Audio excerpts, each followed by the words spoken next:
In Esther Chapter 6, the narrative takes a dramatic turn as events unfold that will ultimately lead to Haman's downfall and the salvation of the Jewish people. That night, King Ahasuerus struggles to sleep, prompting him to have the royal chronicles read aloud to him. During this reading, the account of Mordecai's earlier discovery and reporting of a plot against the king's life comes to light. Impressed by Mordecai's loyalty and service, the king realizes that he has not been appropriately honored or rewarded for his actions. In a twist of fate, just as the king is pondering how to honor Mordecai, Haman arrives at the palace early in the morning to request permission to hang Mordecai on the gallows he had prepared. Before he can make his request, however, the king seeks his advice on how to honor someone deserving of recognition. Assuming that the king is referring to him, Haman suggests a grand public display of honor, not realizing that it is actually Mordecai whom the king intends to honor. To Haman's shock and dismay, King Ahasuerus instructs him to carry out the proposed honor for Mordecai without omitting any detail. Humiliated, Haman is forced to publicly lead Mordecai through the streets of Shushan, proclaiming his honor to all the people. This turn of events deeply distresses Haman and foreshadows his impending downfall. Meanwhile, Esther continues to navigate the delicate situation, preparing for the second banquet where she plans to reveal her request to the king, setting the stage for the climax of the story. Let's now read Esther Chapter 6. On that night could not the king sleep, and he commanded to bring the book of records of the Chronicles, and they were read before the king.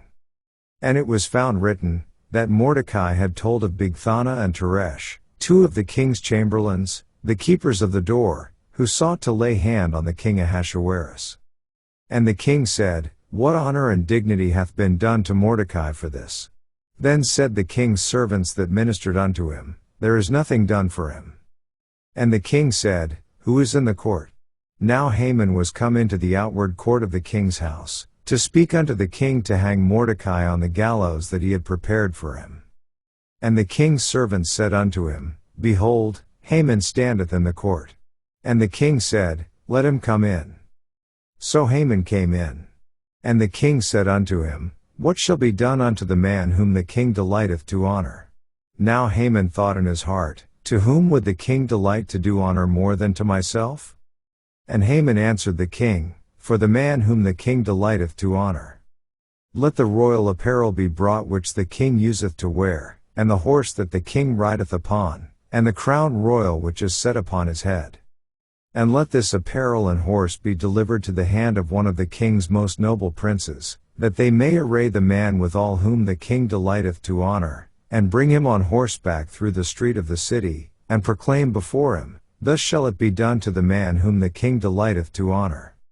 Then the king said to Haman, Make haste, and take the apparel and the horse, as thou hast said, and do even so to Mordecai the Jew, that sitteth at the king's gate. Let nothing fail of all that thou hast spoken.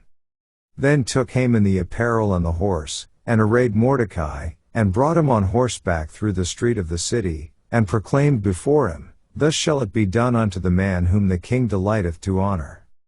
And Mordecai came again to the king's gate. But Haman hasted to his house mourning, and having his head covered.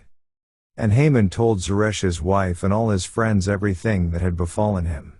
Then said his wise men and Zeresh his wife unto him, If Mordecai be of the seed of the Jews, before whom thou hast begun to fall, thou shalt not prevail against him, but shalt surely fall before him. And while they were yet talking with him, came the king's chamberlains, and hasted to bring Haman unto the banquet that Esther had prepared. This ends our reading of Esther chapter 6.